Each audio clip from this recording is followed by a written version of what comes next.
deseo, no quiero que nos dispersemos en otros temas que pueden tener alguna relación, pero no muy íntima con el tema que estamos eh, relacionando o que vamos a ilustrar o que vamos a exponer. ¿Listo? ¿De acuerdo? Entonces, bueno, todas las preguntas son bienvenidas, obviamente, libre expresión, ¿no? Con el marco del respeto. Otra cuestión, ya que me lo indica Jace, por favor, jóvenes, tema de silenciar micrófonos, de sacar a la gente de las reuniones. Por estos medios tecnológicos, es muy sencillo que el suscrito pueda validar quién es la persona, que por el motivo que sea no es justificable que ustedes estén haciendo esas malas prácticas acá, llámenlo bullying virtual, lo que sea, eso ustedes saben que está proscrito. Y si ustedes de antemano quieren aprender a litigar en disciplinario con la universidad, entonces allá nos vemos en la Facultad de Derecho. Pero ese tipo de maniobras están acá proscritas. Listo, Hugo, ya recibí tu mensaje. ¿De acuerdo? Voy a tener presente para integrarlo a mi WhatsApp. Ya nos comunicamos y le transmites toda la información a tus compañeros. ¿De acuerdo? Entonces, todo en el marco del respeto, muchachos. No hay ninguna pregunta absurda. Háganla. ¿Quiénes pierden? ¿Ustedes o yo? No, ustedes porque ustedes son los que se quedan con la duda. Si no sabemos por X o Y motivo cómo absorber la duda, pues lo investigamos y lo vemos en el tema en la siguiente clase. No hay ningún inconveniente, ¿de acuerdo? La idea es que todos nos nutramos acá en el conocimiento que vamos nosotros a desarrollar. ¿De acuerdo? Bueno, muy bien, jóvenes, les voy a compartir mi pantalla. Me indican cuando ustedes vean mi pantalla compartida. ¿Listo? No hay más dudas, no hay más preguntas. Muy bien, Jason, te agradezco muchísimo por el tema de tu aporte. A veces se pasa por alto, uno entiende que ya todos tenemos la comprensión amplia sobre las normas de comportamiento, de decoro y debido respeto, pero no, digamos que sobra advertirlo, ¿de acuerdo?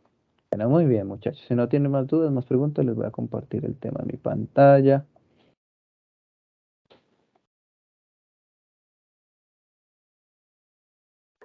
¿Todos ven mi pantalla ahora, jóvenes? Sí, doctor. Sí, señor. Bueno, Ya, bueno, jóvenes, ¿de acuerdo? Este es mi nombre nuevamente, muchachos, Jenner Absalón Linares Parra. Un gusto conocerlos, así sea por este medio. En el suscrito cuentan, aparte de un docente, un servidor. ¿De acuerdo? Entonces, todos los interrogantes son bienvenidos bajo las premisas que nosotros acabamos de advertir. Bueno, acá digamos que en estas diapositivas integramos varias cuestiones que van a ser utilizadas dentro de nuestra materia de procesal civil general, ¿no? Este es podríamos decir, el esquema, ¿cierto? El esquema sobre los cuales se mueve el tema de la óptica de procesal, de derecho procesal, temas de principio, jurisdicción, competencia, actos procesales, el tema de nulidades, el tema de recursos, el tema del régimen probatorio. Bueno, supongo que de pronto acá algunos ya hayan visto la materia de probatorio, bueno, otros no, otros iremos integrando con teoría general y procesal civil general. Sin embargo, estas competencias, muchachos, que les señalo acá con el tema de mi cursor, ¿m? De mi cursor, todas estas cuestiones, tema de las audiencias, bueno, digamos que el régimen probatorio iremos hablando transitoriamente de él. Todo estos son las competencias que ustedes ya deben tener adquiridas. Entonces acá no volvemos a arrancar como una hoja en blanco, simplemente a edificar como una base sobre el tema de los procesos declarativos. No, todos estos ingredientes, si ustedes por X o Y motivo, que es plenamente normal, no los recuerdan, pues es hora de recordarlos, ¿de acuerdo? Que algunos los vamos a integrar dentro de nuestra explicación y no nos vamos a detener nuevamente a hablar de qué es un acto procesal o qué es el tema de la jurisdicción, las características de la jurisdicción, los elementos. Tampoco es el momento de hablar de qué es un litisconsorcio, qué es un patrimonio autónomo, ¿cierto? ¿Qué es la coadyuvancia? ¿Qué es el llamamiento de oficio? ¿Qué es el llamamiento al poseedor?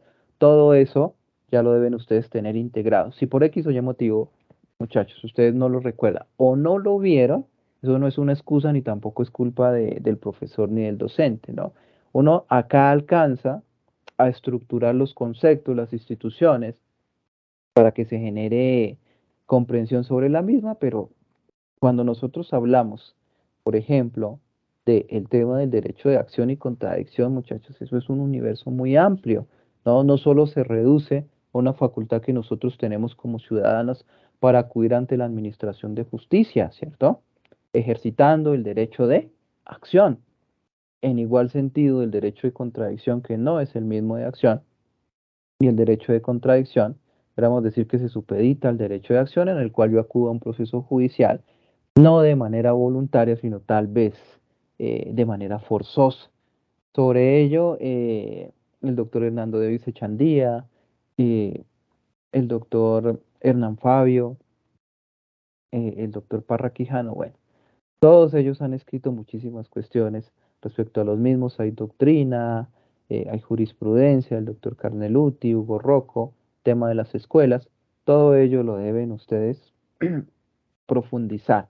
Si no lo hicieron, y vuelvo y les reitero, es el tema del momento. Bueno, podríamos decir que mientras eh, tenemos nuestro espacio y allí compartimos nuestro programa, vamos a hablar, muchachos, de algunos de temas de los procesos declarativos, algunos declarativos especiales. Importantísimo el proceso ejecutivo. Desde la Facultad de Derecho, del área de procesal, percibimos que los estudiantes, muchachos, tenían muchos inconvenientes, no todos, en los procesos ejecutivos. ¿Por qué es importante un proceso ejecutivo y no le debemos restar importancia? Algunos piensan que los procesos ejecutivos son muy fáciles y no es así.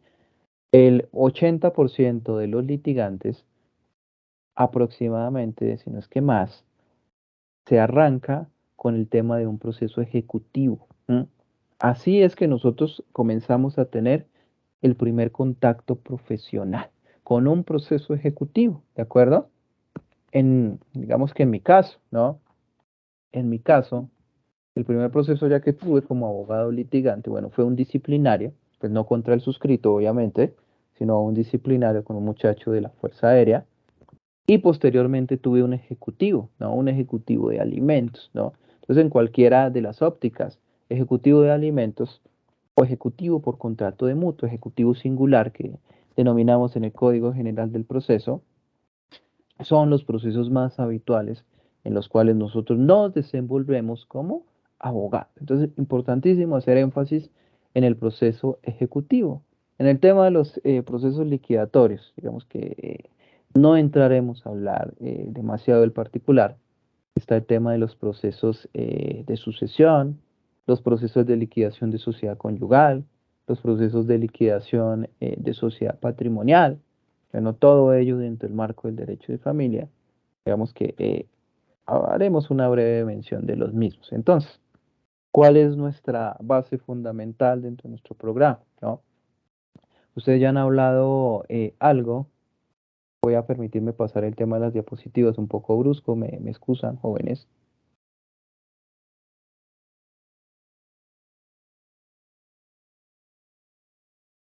Bueno, todo esto que estoy acá pasando, muchachos, es lo que ustedes ya debieron integrar en las materias que componen el área de procesal. Bueno, este es el régimen de la audiencia del 372. Acá es como está integrada, 372 y 373, ¿no? Bueno, acá hay unos procesos declarativos que pudiéramos decir generales, ¿cierto? Y el tema de los especiales. ¿M? Y por acá tenemos nuestro proceso ejecutivo, ¿de acuerdo? Estos son los procesos de liquidación que hablábamos hace un momento. Importantísimo, jóvenes, también que eh, exploremos el tema del proceso de insolvencia de persona natural, ¿no? También muy importantísimo que nosotros lo comencemos a estudiar, ¿de acuerdo? El móvil de nuestra materia es este, previo a todas las instituciones que les acabé de enunciar, ¿cierto? Entonces, nosotros veremos el proceso verbal. Ahí en los mentados artículos que les socializo en la diapositiva, del 368 y siguientes, ¿no?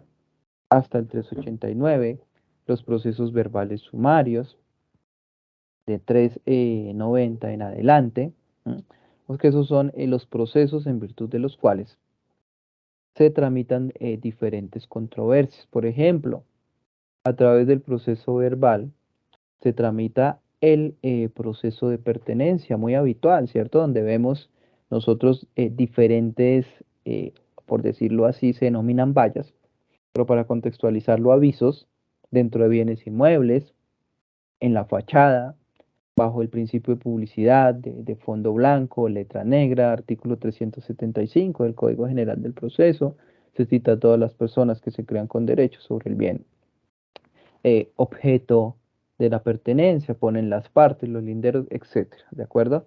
Creo que todos en algún momento hemos tenido contacto con esta tipología de procesos. Dentro del proceso verbal se tramita el reivindicatorio.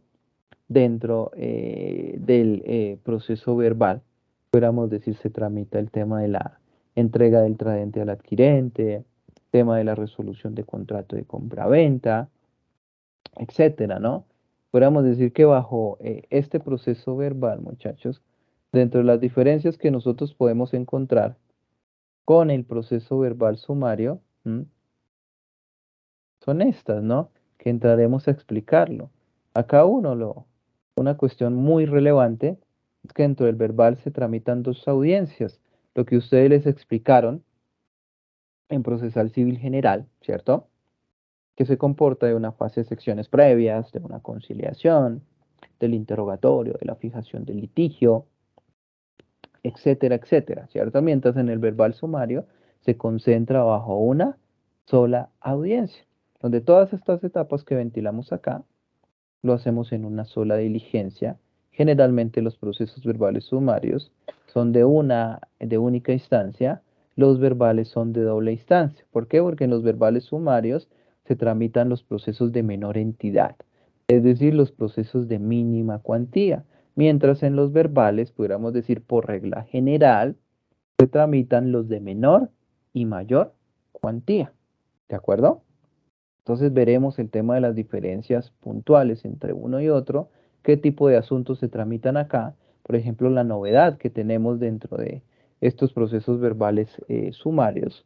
Es un proceso que no se había integrado en el Código de Procedimiento Civil, disposición anterior a la Ley 1564 del 2012, nuestro Código General del Proceso, que denominamos proceso monitorio, ¿cierto? El proceso monitorio lo hemos escuchado muchísimo y presta gran utilidad respecto de tener la posibilidad de acudir ante la Administración de Justicia para reclamar diferentes o diversos tipos de obligaciones que pueden tener respaldo documental o no, que pueden darse a través de un contrato verbal, sea de mutuo, contrato de obra, etcétera, y podamos ante la Administración de Justicia poder constituir el título, ¿cierto?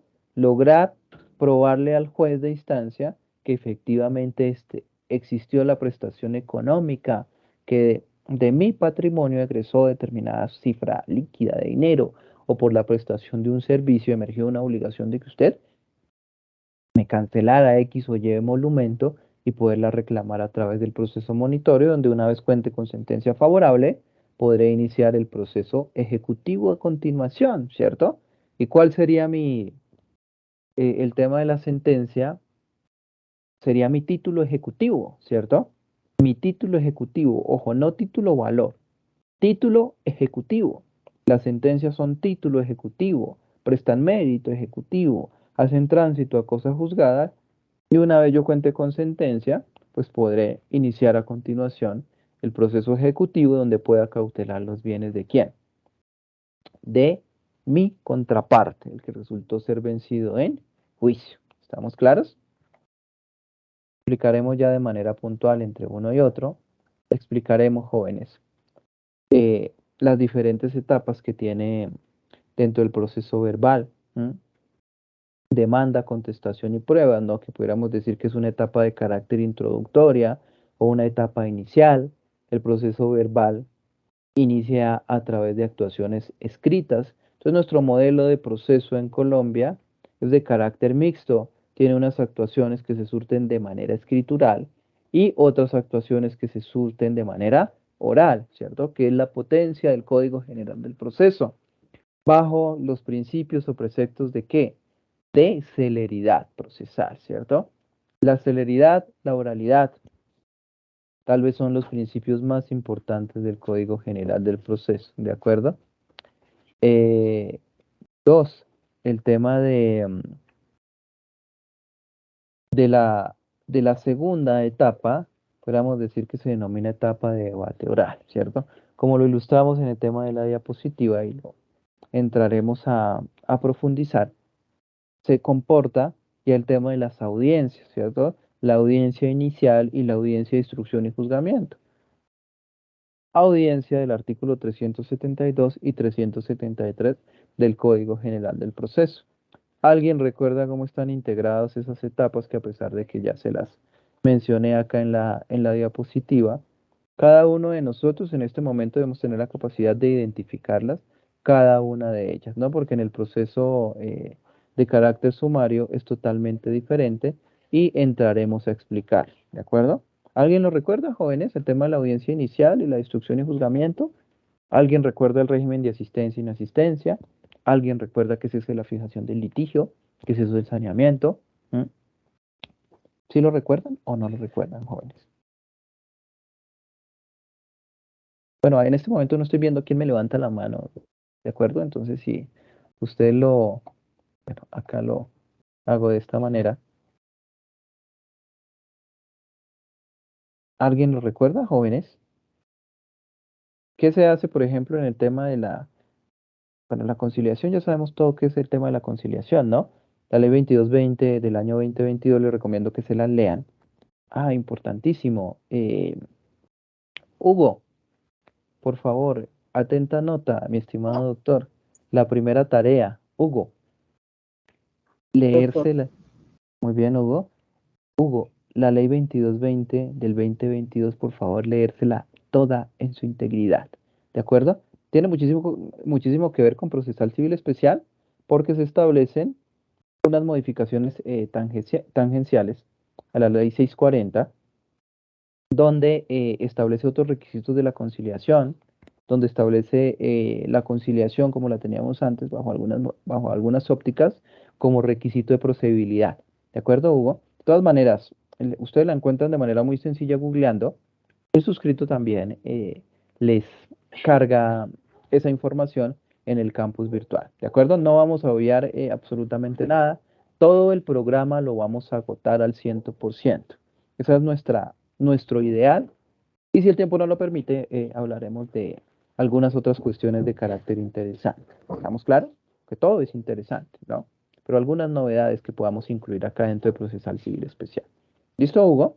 ¿Estamos claros? listo, sí, señor. Listo, muy bien. Bueno, y no me respondieron la pregunta.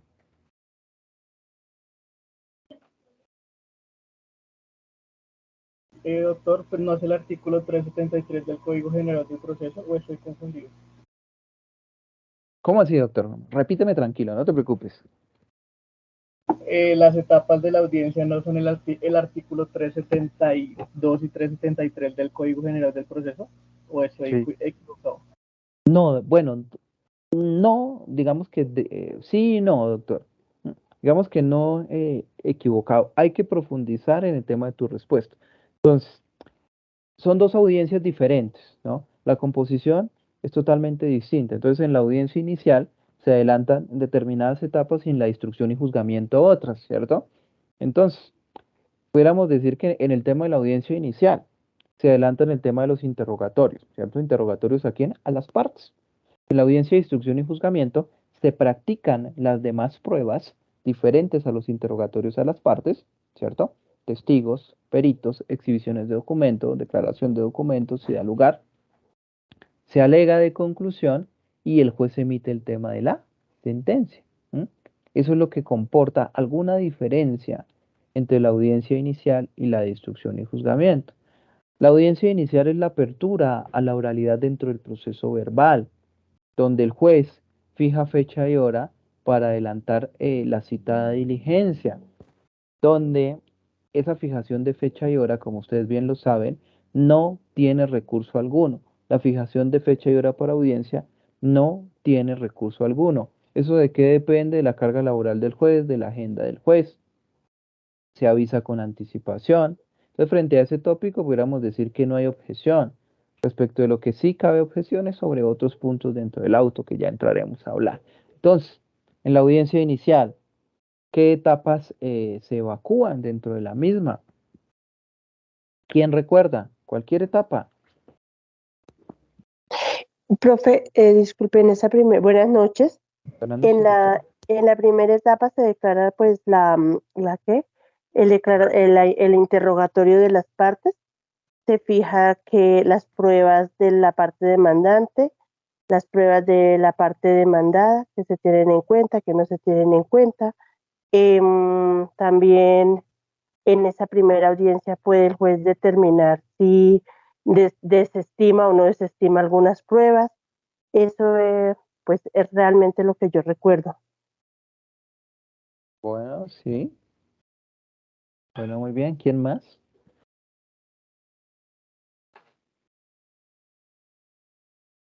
¿Quién más recuerda algo diferente? Bueno, la doctora nos habló del tema del interrogatorio Profe, y de la estimación y desestimación de pruebas. Digamos que sí tiene que ver con el decreto de las mismas o la admisión o calificación que hace el juez. Dime, doctor. profe, la primera audiencia no es donde se hace, si me da la palabra, la individualización de las partes, o sea, la identificación plena. Es allí donde también sí se solicitan medidas cautelares sobre algo, se determinan allí o se solicitan y se hace como tal la decisión que mencionan, creo que en el artículo 72, creo que es algo así, si mal no estoy. Bueno, Dice puntualicemos. como tal la verificación, Dime, bueno. señor. Bueno, digamos que Y el tema de la individualización e identificación de las partes, mi estimado doctor, eso se hace desde la apertura del proceso, ¿no? Podemos decir acá, en la demanda, ¿m? Y en la contestación de la demanda. Entonces, una vez nosotros técnicamente como abogados decimos cuándo se traba la litis, cuando se notifica el demandado, ¿cierto? Ahí propiamente hablamos del conflicto. Para algunos doctrinantes se establece que solo hasta esta oportunidad existe proceso cuando se notifica el demandado, ¿cierto? Hay proceso, está el litigio, está integrado el tema del conflicto. Entonces, desde esta etapa escritural es que se tienen identificadas las partes de un lado, quien acude en virtud del derecho de acción, que sería el demandante, y quien ejercita el de contradicción, quien sería el demandado. Las medidas cautelares, mi estimado doctor, se solicitan, se solicitan generalmente dentro de la etapa escrituralidad, en la demanda o en la contestación de la demanda o en el transcurso del proceso, ¿de acuerdo? Por eso se hablan de cautelas antes de que lleguemos a la etapa conclusiva donde el juez pueda emitir sentencia. ¿De acuerdo? Entonces, en el desarrollo de la audiencia, ¿qué es lo que se hace? Presentarse las partes, porque individualizadas ya están acá dentro de estos actos procesales. ¿Estamos claros, mi estimado doctor? sí, señor profe, gracias. Listo, muy bien. Entonces, dentro de la audiencia inicial, repásenlo. Otra tarea, muchachos. Otra tarea, ¿no? Acá lo explicamos a grosso modo, ¿de acuerdo? Cómo está integrado el tema de las audiencias dentro del proceso verbal, pero vuelvo y les reitero, dentro de su procesal civil general está integrado esta temática que ustedes deben estudiar. Acá la explicación es de manera muy puntual. Así que ustedes deben volver a retomar ese tipo de temática. Entonces la segunda tarea, muchachos, es eh, indagar por la audiencia inicial y por la instrucción y juzgamiento qué se hace en cada una de ellas, ¿de acuerdo? Dentro del proceso verbal. Y dos, indagar en igual sentido la única audiencia que se hace dentro de los procesos verbales y cómo se hace. Entonces, esos pequeños artículos, estos pequeños artículos deben leérselos, muchachos. Deben leerse. En lo particular, por ahora, lo que regla el proceso verbal y el proceso verbal de carácter sumario. ¿Listo? Entonces ya tenemos varias tareas, la ley 2220 del 2022, y leerse particularmente el desarrollo de las audiencias dentro del proceso verbal y el proceso verbal sumario. ¿Estamos claros, jóvenes? Eso lo vamos a hacer para el día de mañana. ¿Listo? Bueno, muy bien. Entonces, tema del proceso verbal hasta ahora estamos aperturando, no se preocupen, muchachos. Estamos haciendo un paneo de lo que nosotros vamos a ver en el desarrollo de nuestro programa. Explicaremos cómo se compone esa etapa introductoria, haciendo la prevención nuevamente de que ustedes ya conocen estos actos procesales. Hablaremos de la etapa de debate oral, donde en la audiencia inicial, muchachos, después de ser convocada, el juez adelanta, una vez llegada esa fecha y esa hora, el tema de la resolución de las excepciones previas. Estaba por acá. Miren, muchachos, acá. Tema de las decisiones, excepciones previas, ¿no? Ustedes ya saben que es una excepción previa y saben que se constituye como un impedimento, pudiéramos decir, de carácter procesal o formal, que imposibilita que el juez pueda emitir sentencia y debe remover ese impedimento a efectos de poder resolver de fondo las excepciones previas como impedimento procesal. Están allá transmitidas en el artículo 100 del Código General del Proceso, donde nos habla de falta de jurisdicción, falta de competencia, ineptitud de la demanda, inexistencia del demandado, falta de integración del litisconsorcio.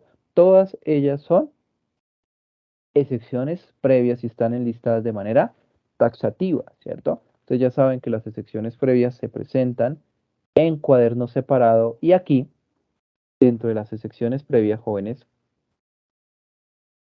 si estas requieren de la práctica de alguna prueba, se adelantarán y se resolverán acá, ¿de acuerdo? Acto seguido el tema de la conciliación, para ello vamos a profundizar con la ley 2220.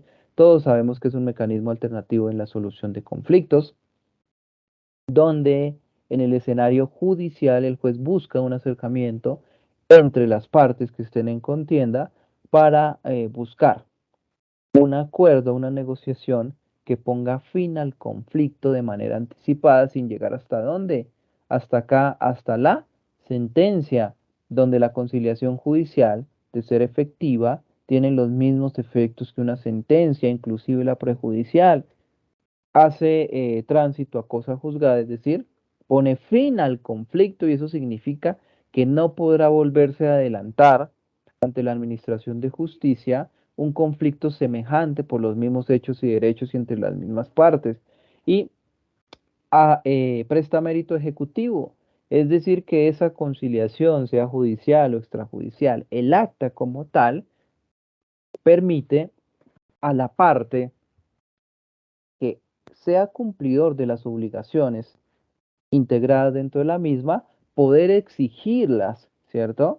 De manera forzosa ante la misma Administración de Justicia, en donde eventualmente algunas de las partes que suscribieron, que celebraron esa conciliación, llegue a incumplir, ¿de acuerdo? Entonces, a eso hace referencia, que hace tránsito a cosa juzgada y que presta mérito ejecutivo.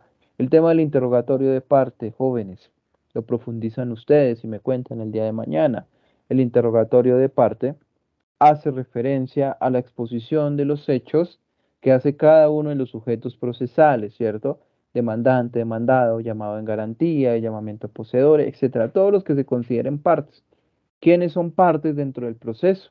Ya recordarán ustedes que son las personas naturales, las personas jurídicas, hay personas jurídicas de derecho público, de derecho privado, los patrimonios autónomos, las sucesiones, las conjunto de bienes de carácter social que pertenezcan a una sociedad conyugal o sociedad patrimonial según se trate, el concebido para la defensa de sus derechos. Bueno, todos ellos pueden ser parte dentro de un proceso judicial y aquí absolverán el tema de su declaración. ¿De acuerdo? ¿Cuál es el objetivo del interrogatorio de parte? Pudiéramos decir que tiene dos objetivos. ¿Alguien me puede decir cuál es uno de esos objetivos que comporta el interrogatorio de parte? Bueno, ojo que acá tenemos el Como oficioso. como como Sí, ratificar los hechos, ratificar si realmente está de acuerdo o cómo le explico yo al profesor. Em, sí, prácticamente es como aceptar los hechos o las pretensiones que se han formulado dentro de la demanda, ¿no? bueno, no es aceptar porque el tema de aceptar, doctora, vamos ya al marco Bueno, de la sí, confesión. Es por ilustrar, eso les decía que exponer, narrar, gracias por exponer. la... Tranquila, doctora, esto lo vamos aprendiendo transitoriamente y importantísimo el tema del lenguaje jurídico o como me decía un profesor de lógica jurídica, el tema de la elegancia juris, ¿cierto? Aprender a expresarme jurídicamente hablando, ¿no? Pero solo en estos escenarios, ¿no? En otros escenarios el lenguaje jurídico está mandado a recoger, ¿no? La familia, con los amigos, etcétera. No debe hablar de manera tan técnica en otro tipo de contextos, que se vuelve una persona aburrida, ¿cierto? Lo jurídico, acá, ¿de acuerdo? Acá estamos concentrados en aprender procesal civil especial. Ya en otros contextos nos dedicamos a hacer otras actividades para todo y tiempo, ¿de acuerdo? Entonces, el interrogatorio de partes lo absorben las partes precisamente con ese propósito, ¿no? De esclarecer, de profundizar en los hechos que se investigan dentro de la litis, de obtener una narración, una exposición, una ilustración y, ¿por qué no? Como nos dice la doctora, a través del interrogatorio de parte se puede obtener algo que se denomina confesión, que en derecho probatorio es un medio de prueba autónomo y es una novedad que nos trae el Código General del Proceso, ¿de acuerdo? Entonces, confesar, ¿qué es confesar? Admitir o reconocer unos hechos que me perjudican dentro de la actuación. La confesión tiene presente algo que la doctrina, la jurisprudencia, establece como criterio de adversidad y así lo establece el doctor Ramón Antonio Peláez en su texto Elementos teóricos del proceso y en el texto que él escribió, muy bueno, por cierto, del tema de derecho probatorio. Bueno, muy bien.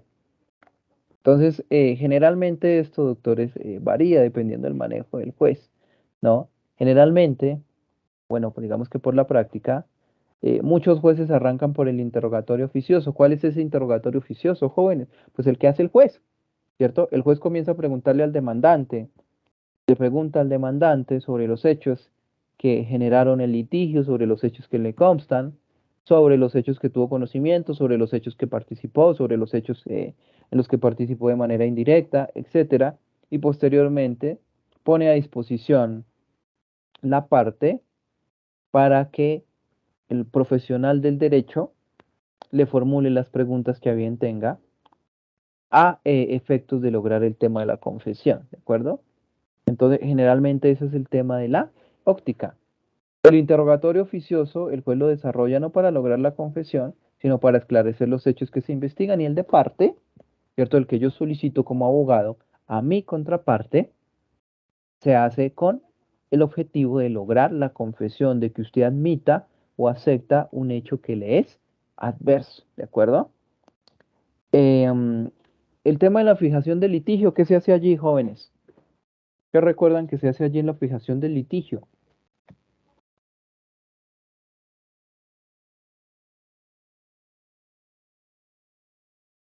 ¿Quién me lo dice, jóvenes? Perdón, doctor, no voy a responder la pregunta, Ok, discúlpame, es que tenía la tranquilo. mano levantada hace No, ratico, no la precisamente veo, porque, doctora. No la no, veo. no te preocupes, Perdóname. precisamente es porque esa parte de fijación del litigio, cuando estabas hablando del interrogatorio de parte, Ok. veo que eso también está, creo que es en el numeral 7 donde dice interrogatorio de las partes, que Ujú.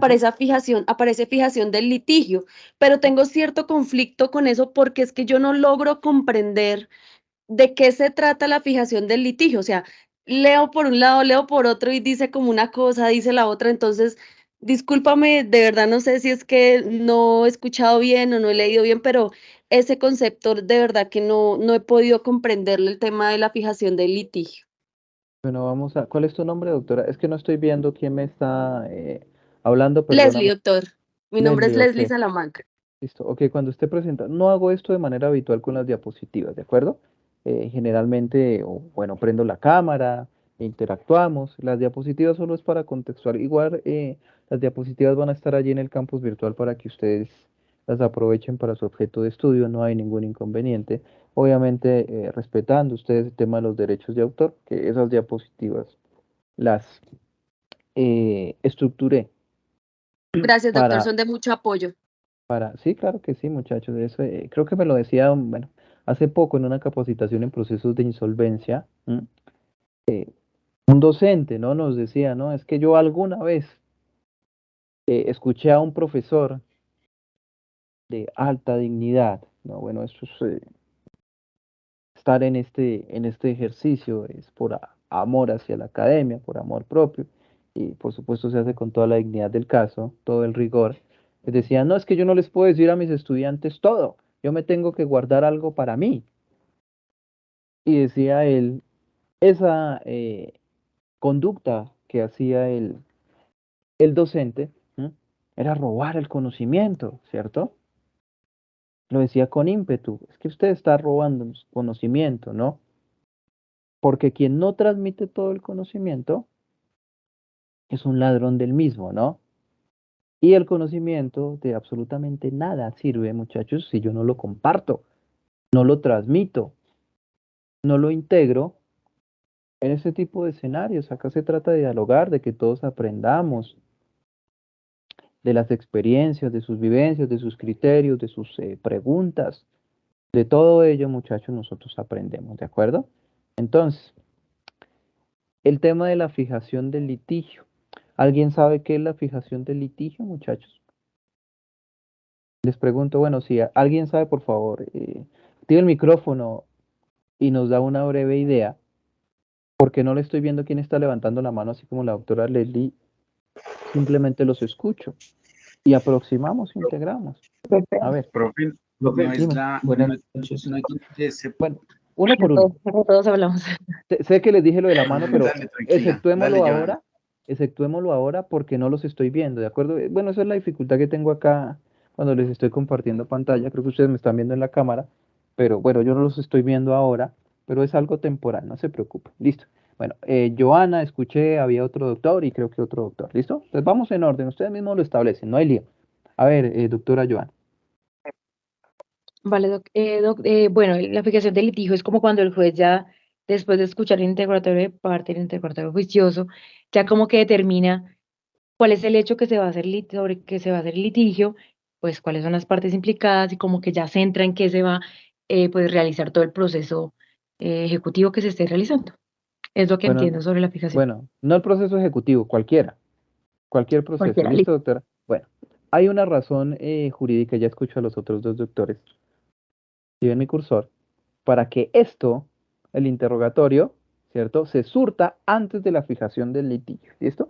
Ya lo vamos a explicar, pero hay una razón de peso para que esté en esta estructura. Listo. Muy bien, Joana, excelente. Está bien, muy bien. La doctora Joana nos dice, bueno, el juez se va a centrar en lo que es objeto del conflicto. Bueno, muy bien. Los doctores, a ver, ¿quién de los dos me va a participar del tema de su idea? Pues, profe, yo tengo un concepto casi similar a lo que acaba de decir Jana, pero creo que es Dale. donde se fijan como esos puntos de desacuerdo entre las partes, donde se esclarece bien qué es lo que se va a atacar en esta, por no decir en este litigio, como en esta discusión. Es como el concepto que yo tengo. Bueno, sí, el conflicto, qué es lo que se ve, qué es lo que se va a atacar, qué es lo que se va a controvertir. Bueno, muy bien. Muy bien, doctor. ¿Cuál es tu nombre, doctor? Héctor Maecha, pero ahí aparece como Vini Maecha, creo. Héctor, listo, Héctor. Bueno, muy bien. Listo, el otro doctor. El nombre, doctor. Y el aporte. Doctor, buenas noches. Sí, doctor, no te escucho. Me corté. Entrecortado, doctor, pero bueno, intentémoslo. Cuéntanos. La fijación del litigio, yo creería que lo que entiendo es que determina de manera precisa Ujú. los puntos de acuerdo o en desacuerdo de las partes. Bueno, muy bien, muy bien. Pero como una depuración de las cuestiones de hecho. Creo es Los, como lo que yo entiendo. los puntos de acuerdo y de desacuerdo. Listo, muy bien. ¿Alguien más? Profe, ahí en Profe, ese buenas. caso no es donde el juez toma la demanda y la contestación de demanda y Ujú. determina cuáles hechos o cuáles pretensiones son ciertas y cuáles no son ciertas y qué Mm, pruebas le pueden servir para cada caso. Si las bueno, pruebas se sujetan a la demanda o a la contestación de demanda. bueno, digamos que no como tal el tema de las pruebas, sino va más enfocado hacia los hechos, ¿no? Y tú sabes que los hechos son fundamento de unas pretensiones y de unas excepciones. Bueno, muy bien, doctora. Está bien. Y la otra doctora que iba a intervenir. Profe, buenas noches. Buenas noches, Pues doctora. de lo que he entendido sobre la fijación de litigio es que son los hechos que contiene la demanda sobre los cuales el juez va a determinar qué pruebas solicita y permite dentro del proceso y en base a las cuales se va a guiar o orientar para poder tomar una decisión final. Bueno, ¿qué pruebas? Ojo con el tema de las pruebas porque las pruebas las tenemos acá. Entonces, digamos lo siguiente, Leslie y los demás, ¿de acuerdo? Entonces, ya habíamos explicado esto, la conciliación, el interrogatorio de las partes. El tema de la fijación del litigio, muchachos, es la delimitación del objeto del conflicto, Leslie, ¿de acuerdo? Es la delimitación del objeto del conflicto. ¿M? ¿Sobre qué margen o sobre qué foco particular y específicamente se va a centrar el debate probatorio? Entonces, la fijación del litigio es delimitar ese espectro de debate probatorio, ¿cierto? ¿En virtud de qué? Varios de ustedes lo dijeron. ¿M? El juez, dentro de la fijación del litigio, como conocedor del proceso judicial, ¿m? sabe el contenido de la demanda y la contestación de la demanda, ¿cierto? Sabe cuáles son los hechos o las circunstancias fácticas que fundamentan acá este acto procesal de la demanda y adicionalmente tiene el contexto de la contestación de la demanda, ¿cierto? De los hechos que fundamentaron la contestación de la demanda. Entonces, en la fijación del litigio, tanto el juez como las partes, dentro de la fijación del litigio del juez como las partes, ¿m? contribuyen para no generar un desgaste de la administración de justicia, ojo, y no entrar a debatir sobre hechos de los cuales ya se tienen como probados. ¿Como probados en virtud de qué? Ya sea de que en la demanda o en la contestación de la demanda las partes los hayan admitido o los hayan aceptado. Y no solo en la demanda y en la contestación de la demanda permite delimitar el foco o el objeto de la litis, sino también el interrogatorio de parte, jóvenes. ¿Por qué? Acá viene la lógica de por qué se absuelve el interrogatorio de parte y bueno, el interrogatorio oficioso y después la fijación del litigio, porque dentro de los interrogatorios se puede generar algo que nosotros denominamos confesión, que les explicaba hace un momento. Eso significa que en la declaración que yo doy como parte dentro del proceso judicial, yo puedo admitir y reconocer hechos, ¿cierto? Ya les pongo un ejemplo. Yo reconozco un hecho del cual me está perjudicando y ahí es donde tenemos el tema de la confesión, ¿cierto? Por ejemplo, en el interrogatorio de parte, yo puedo admitir, jóvenes, yo puedo admitir o puedo aceptar dentro de un contrato de mutuo que existe la obligación, ¿cierto? Y que la obligación se dio bajo determinadas condiciones, ¿cierto? Entonces, si dentro del interrogatorio yo admito que existe la obligación y además que ésta está insatisfecha y que adeudo, ojo, que adeudo parte de ese capital con unos intereses, pero no el 100% del capital que me está reclamando la contraparte, ¿cierto? Es decir, la parte demandante o ejecutante. Entonces, si por ejemplo, buscamos más el ejemplo para que quede claro, yo admito que debo unos intereses, pero no el capital. El capital ya lo sufragué, ya lo cancelé, ¿cierto? Y acá en el interrogatorio de parte, admito que debo unos intereses por 100 millones de pesos, ¿cierto? Entonces, ¿eso qué significa, Leslie? Que frente a la existencia, ¿sí? A la existencia del capital, nada vamos a debatir sobre ello, ¿cierto? Que pudiéramos decir, el capital, ¿m? Quedó establecido dentro del proceso judicial, que puede ser entre demandante y demandado. Listo, bueno, se adeuda o no se adeuda de capital, absolutamente nada, ¿cierto?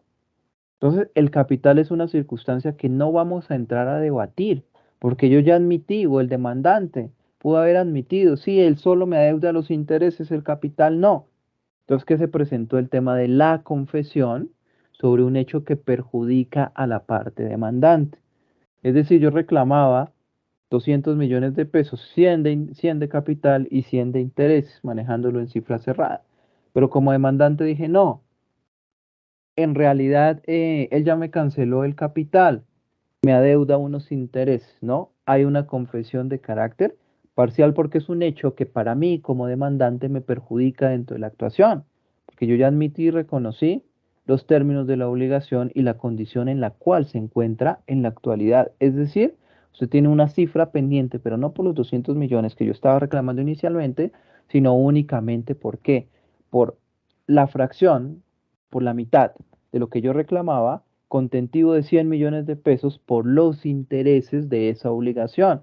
Eso significa, Leslie, muchachos, que dentro de la fijación del litigio ya no vamos a entrar a controvertir el tema de la existencia o inexistencia de un capital, porque eso ya quedó ventilado acá a través del interrogatorio en el cual como demandante admití, acepté, reconocí un hecho adverso, un hecho que me perjudica, ¿y es cuál?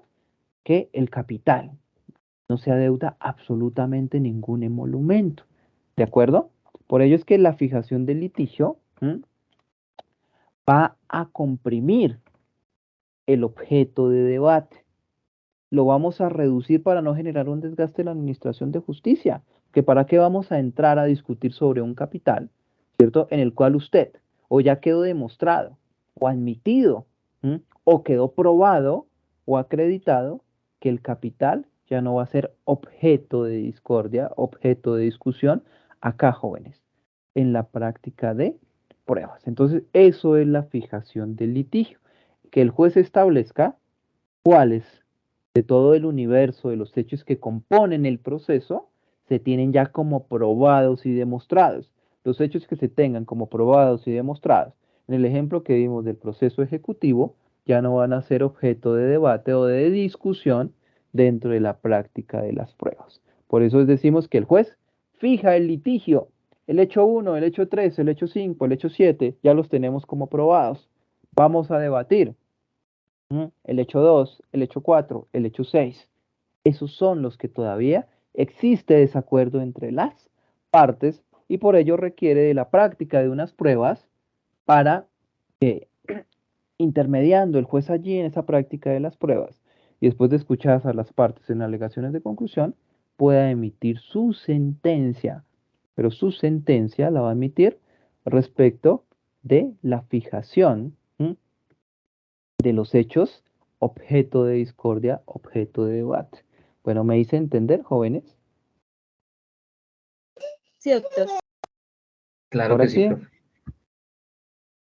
Bueno, muy bien, jóvenes. Bueno, esto lo vamos a ir digiriendo poco a poco, aunque vuelvo y les hago la prevención.